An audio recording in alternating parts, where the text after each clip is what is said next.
दिग्रस शहरातील वर्दळीच्या छत्रपती शिवाजी महाराज चौकातून अज्ञात चोरट्याने दिवसाढवळ्या 45,000 रुपये किमतीची हिरो होंडा स्प्लेंडर प्लस दुचाकी चोरून नेल्याची घटना घडली आहे। या घटनेमुळे शहरात खळबळ उडाली असून नागरिकांमध्ये भीतीचे वातावरण निर्माण झाले आहे।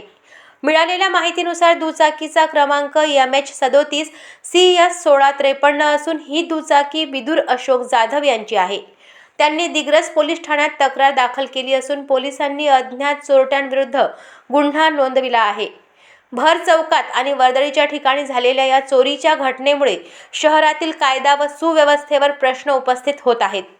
परिसरातील CCTV कॅमेऱ्यांची तपासणी सुरू असून चोरट्यांचा शोध घेण्यासाठी पोलीस प्रयत्नशील आहेत।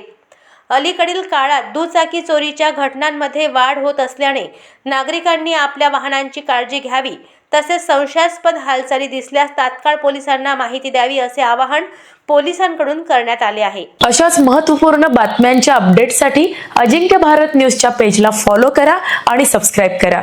Thank you for watching.